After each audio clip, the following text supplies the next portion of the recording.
Hello everyone, welcome to yet another day in this clown decade, the decade where things are only going to get worse before it gets better. And yesterday we had the spending review, and I tried to listen to it live, but ultimately I could not help but keep pulling the faces of this infamous guy behind Rachel Reeves during one of her, other speeches about the economy. Everyone knows things are going terribly, everyone knows things are getting worse before they get better, everyone knows, frankly, that Britain needs reform, hence they're still topping the polls. Anyway, we may as well get into some of the details of all this. A spending review, for those who don't know, it's not quite the same thing as a budget, it's more about how the allocation of money they already have is going to be changed, and to be honest, it's not particularly interesting. Basically, healthcare won, everything else lost. That's pretty much the only detail you need there. What's more interesting is that everyone is talking about how things are going to get worse. So Britain faces substantial tax rises after Rachel Reeves gambled that a significant boost to public spending would help Labour win the next election. The Chancellor used her spending review to announce plans to renew Britain, rather than reform Britain. They don't want to use the term reform anymore, that's why you're probably going to hear an awful lot of renew, because obviously all it is free advertising for reform. Betting that £20 billion a year in extra funding for public infrastructure, such as railways, roads and power, would spur the economy and improve living standards by the time voters go to the polls. Reeves promised an extra £30 billion nearly a year for the NHS and cut spending elsewhere to channel money into our most treasured public service. It's also tiresome. Effectively, the pie that we have that is the UK economy, if ever it's been growing, it's because the government has been putting sawdust into the damn thing to make it look like it's growing. In reality, we have a completely stagnant economy that is going into deficit even more to keep funding a healthcare service that is one of the worst in Europe. This is literally, and I'm not even joking, business as usual. This is pretty much what the Tories did under Cameron, where they took money from everywhere else just to put it straight into the NHS. And basically every economist said that tax rises were inevitable in the autumn budget, or almost inevitable, sorry, because of the strain on public finances. They questioned whether the £14 billion worth of efficiency savings that Reeves had priced in across Whitehall were realistic. And also on top of that, where's the other £15 billion coming from the NHS? Yes, there were £40 billion worth of tax rises. However, a lot of millionaires left. Basic human action dictates that obviously people are going to try and avoid paying the tax that they can. For instance, more kids are not going to private school than they were, and that was underestimated by the government how many would actually leave, more left than they thought. And so the tax receipts, it's just obvious. The Laffer curve exists, and we are definitely on the side of more tax rises means diminishing returns, effectively. And so what's the answer from Labour? Keep going into the diminishing returns direction. It's even being really said on Radio 4, just this government does not understand how basic economics works. Even Keynesians are saying it at this point. The Treasury suggested that local authorities would raise council tax by 5% a year for the rest of this parliament to fund social care and policing. That's what... I don't know. Council tax for me is like £160, something like that. How much is 5%? Just under a tenner, something like that. Over the next 4 years, my council tax is going up by about £40. Probably just under it, actually. And in my council as well, they have just decided that I don't need bins collecting every 2 weeks, so they're doing it every 3 weeks instead. Fly tipping has already started, by the way, after that happened. Britain is getting worse and needs reform. Simple as that. This translates to £7.5 billion increase in council tax revenue, adding £359 to an average bandy household bill. Yeah, I mean, from my point of view, I have an incredibly low council tax. You know, that's why I moved to Wales. For some other people, you know, your bandy household bill, that's a pretty average 3-bedroom anywhere near a big city. It's huge, and at the same time, as I say, bin collections are pretty much being dropped almost everywhere because, well, they need to make up the money. Because a lot of money is being wasted on social care. Not necessarily that social care is a waste of money, it's just the way that they are doing procurement and paying for contracts is absolutely ridiculous. Effectively, it's just a blank cheque. Here's a blank cheque, write whatever number you think's fair on it, and then they do and double it. The review prompted a stark warning for police chiefs who said that a planned 2.3% a year increase in funding would not be enough to allow them to fulfil the government's pledge on law and order.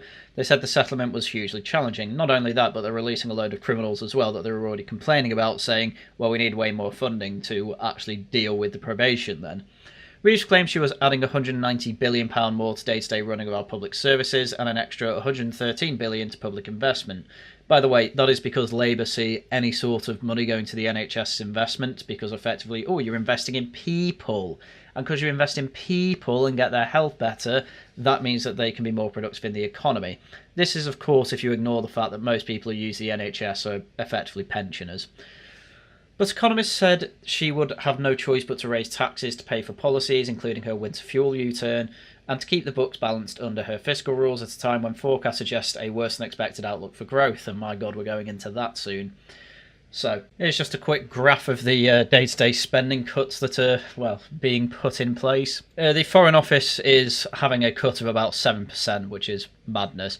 5% cut in transport, which is mad because they're carrying on HS2, and apparently the North is getting a whole bunch of new rail lines. Don't know how they're doing that with a 5% cut. DEFRA, the Farming, Food and Rural Affairs Department, and all those quangos, they're losing just under 3%, so Jeremy Clarkson should be quite happy. Business and trade, they're losing about 2%, Home Office 2%, Treasury 2%, and housing, despite the fact they're supposed to be building, millions of them, 1.5 million I believe, that's losing about 1.5%. And then culture, media and sport, that's losing about 1.2%. Bear in mind this is all happening so that they can pay an extra, I think it's about 5% to the NHS, which in percentage terms might make sense, but no, in fact, 5% to the NHS is probably something like the whole of the business and trade department. That's obviously hyperbole, but I'm just making the point that 1% to the NHS is way, way more than 1% to pretty much any other department, apart from maybe work and pensions who pay benefits. In fact, I may as well quickly go through the winners. The health service gets, obviously, the £30 billion rise. That's in real terms about 3%, not 5%, but still massive. Defence spending will increase by 2.5% by 2027, which isn't quite the 3% that was originally promised by 2030, but, I suppose they're banking on it GDP going up even more, or growth, going up even more by 2027 so they can upgrade it. Not going to happen. I mean, honestly, I'm not even going to touch the job market because it just makes me too depressed. Just know that effectively we have a hockey stick graph in the other way where jobs are just falling off a cliff. And finally, Ed Miliband will also oversee a record investment in green energy in an attempt to meet the government's 2030 Clean Power pledge. He is given £13.2 billion to pay for a programme of energy efficiency improvements in homes. That basically includes insulating people's roofs, which I think it's something like 89%, or it's around the 90s anyway, of homes in Britain are insulated, so why does that cost so much? I will say this is not all bad though. Some of this money is going towards nuclear and an awful lot's going toward research and development in science and tech. That is stuff that I can get on board with, but we're just ballooning the NHS even more pointlessly. And obviously defence spending's good, but unfortunately, £30 billion is being spent on Mauritius. That's part of the defence fund. And that's just being paid effectively over to Mauritius so that, as I went through yesterday, they don't have to pay income tax anymore. So it's actually still an overall disaster, but it's, not the worst budget. It's not a budget. The worst spending review I've ever seen in my life. Anyway, that's about everything I want to go through in the spending review because I'm much more interested in headlines like this. UK economy shrinks by 0.3% as an export hit by the... Sorry, no, I actually did read that right. I was about to redo that take. They've got two as-is. Why am I reading The Guardian? Anyway, we're carrying on. UK economy shrinks by 0.3% as exports hit by Trump trade war. Worse than forecast April GDP data shows challenge facing Rachel Reeves to kickstart growth to fund spending review. What terrible English. I'm sorry, I've read The Guardian for some time, as most of you well know. I don't think I've seen a headline and subheading that bad for, probably ever. That was horrendous. Anyway, let's hope the article's better than that. So the UK economy contracted in April by 0.3% as businesses cut jobs and cancelled investment plans in response to the uncertainty created by Donald Trump's tariff war and also higher taxes. But obviously you want to put the tariffs in there first. And that is obviously affecting countries globally, so it'll be interesting to see what their GDP numbers look like, though they do the sensible thing and only show them once every quarter. Yeah, I probably should make it clear, it was definitely clickbait, the title and thumbnail here.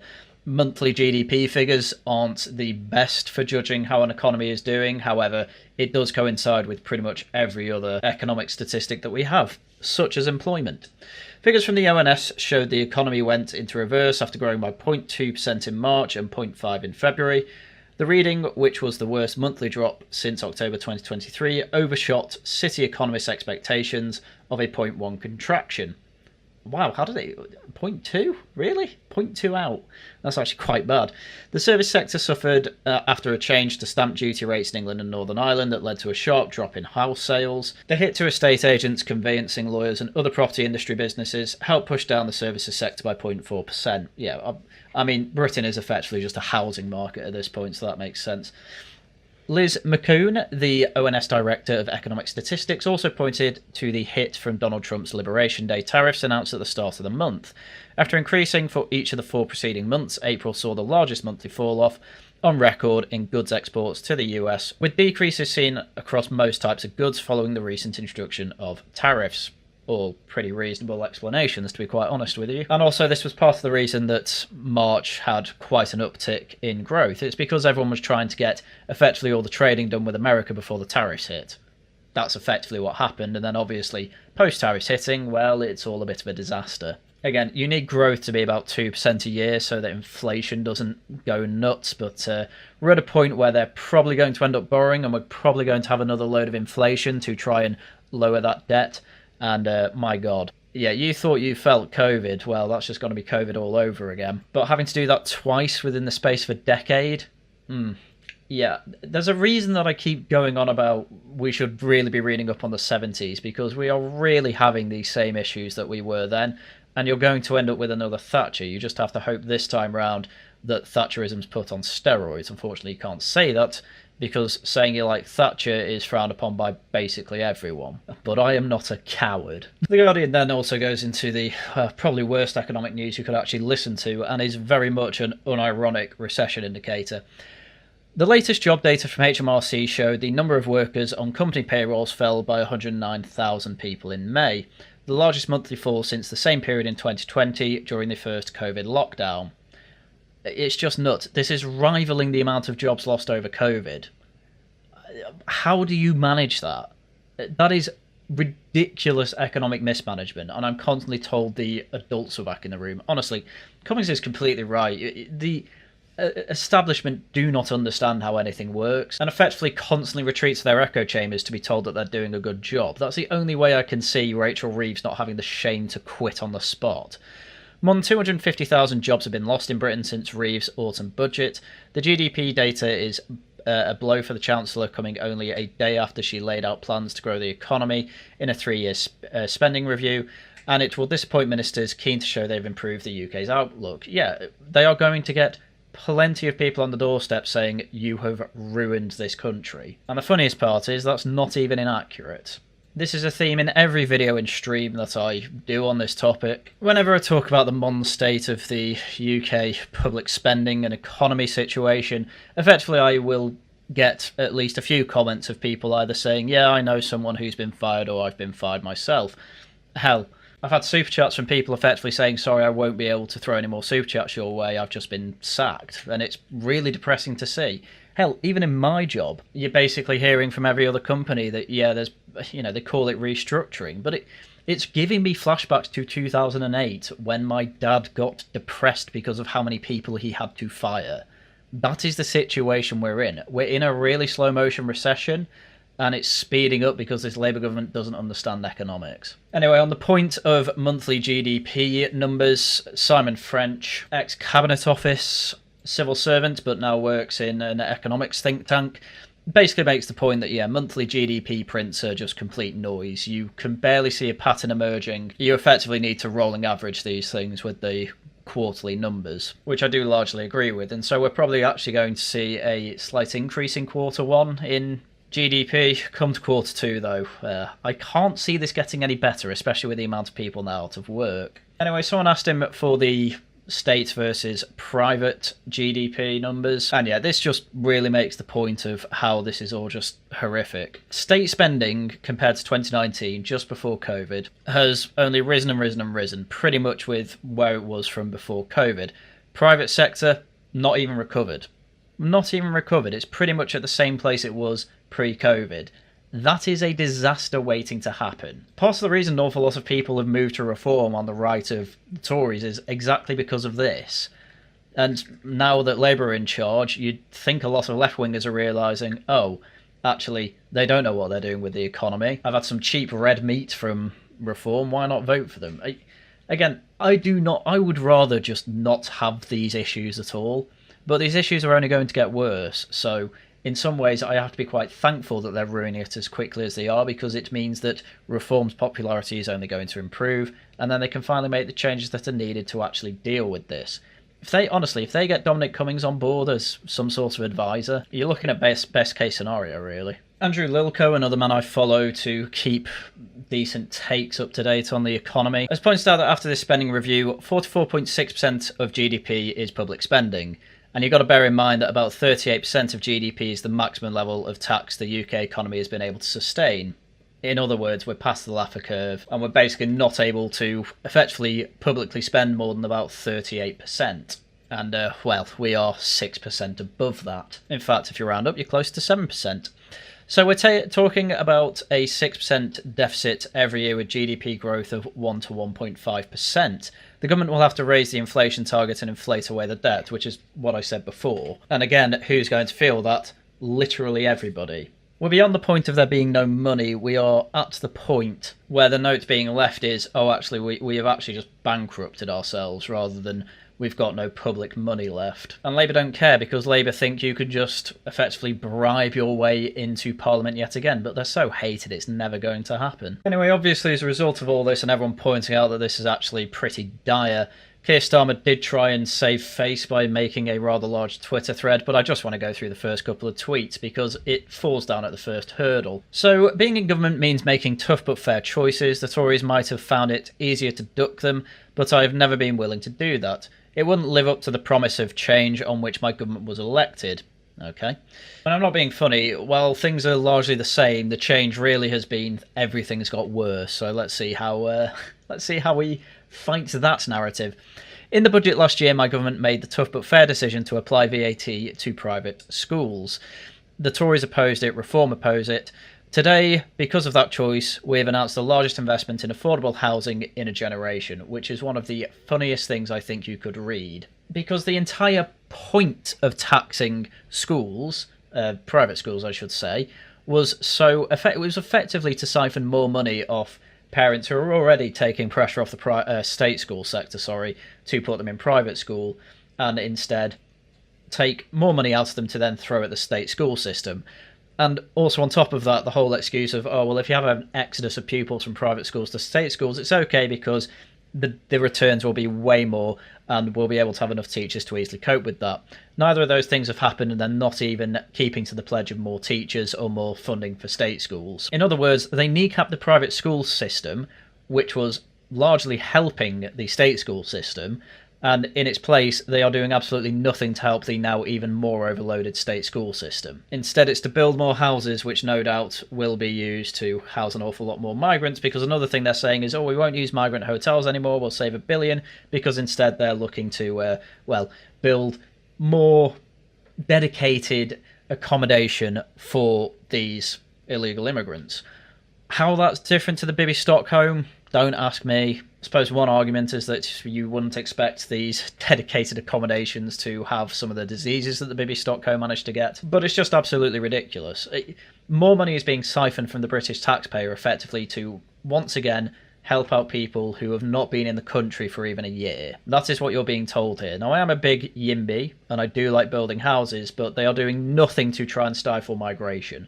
Because at the end of the day, even with the economy contracting, it's still a better prospect for an awful lot of people who are these economic migrants from countries that are, doing worse than us. Now, I want to quickly go through a leading story over on The Spectator. It's literally just called Britain Needs Reform, and it says this. This week's spending review confirms that where there should be conviction, there is only confusion. Where there should be vision, only a vacuum. The country is on the road to higher taxes, poorer services, and a decaying public realm, with the bandits of the bond market lying in wait to extract their growing take from our declining share of global wealth.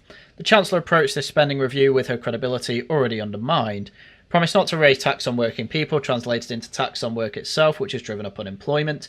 A pledge to put growth first has been accompanied by changes to employment law that make the labour market more rigid and the cost of hiring workers commensurately greater. A party which exonerated the Conservatives for letting prices rise has pumped billions into public sector wage hikes and seen inflation increase yet again. An apparent determination to take difficult decisions to control spending by removing pensioners. Winter fuel payments has crumbled in the face of backbench pressure. The farcical retreat has only emboldened those in Labour who want to drive us deeper into debt. And yet this is exactly what I've been saying for some time now.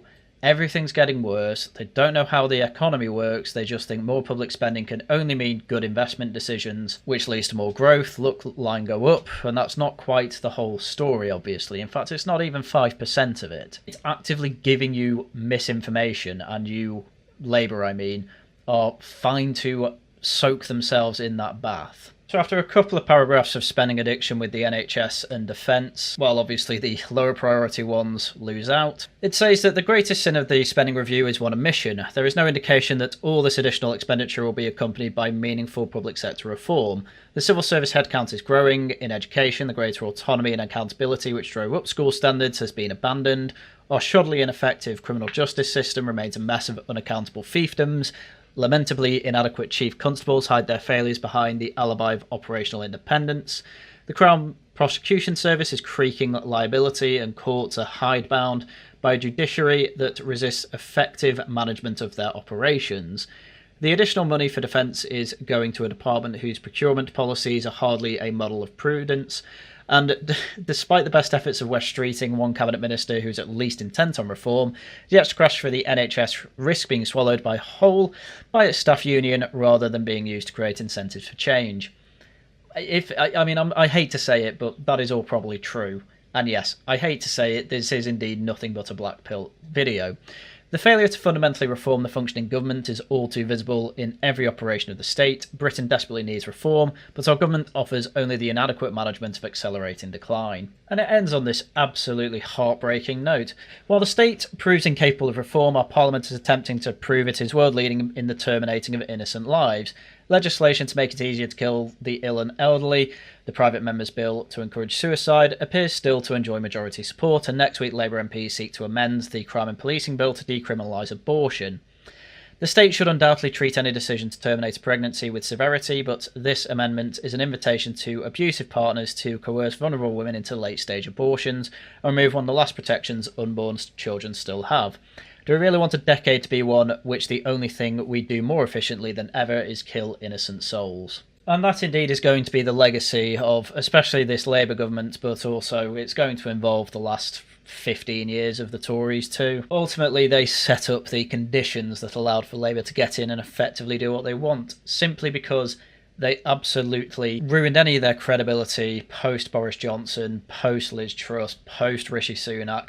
Even Theresa May and David Cameron. Still blows my mind that I know right-wing Tories who think David Cameron coming back is the right thing to do. I can't think of anything that would kill the party quicker. And yes, the only thing that this Labour government can do that's actually in any way efficient or something that they actually want to do and can deliver is, the more killing of innocent people, whether that be the elderly, the sick, or of course abortions up until birth now. I was told quite constantly that we are past peak woke. We are not past peak woke. They are just not as explicit with it, but the substance is still all there. We will still have net zero, we will still have the killing of innocent lives, and we still have postmodern neo-Marxism. They're just not as explicit with it because it is frowned upon by an awful lot of voters. But that ship sailed anyway, so really what have they got to lose? Anyway, I think that's going to do for it today. Subnautica tonight, and then obviously Laughing at the Guardian tomorrow. It's going to be a pair of funny ones, I hope. Videos out as and when I can make them. No Tosh News next Tuesday, but regular scheduling will reappear after that. If you enjoy what I do, do subscribe, leave a like, leave a comment. They help me out in the algorithm. And also, please do, if you have any money, donate via membership or by super chats or super thanks. They really help out the channel. Right, with that, everything I had for you for today. Once again, thank you very much for watching, and until next time, goodbye.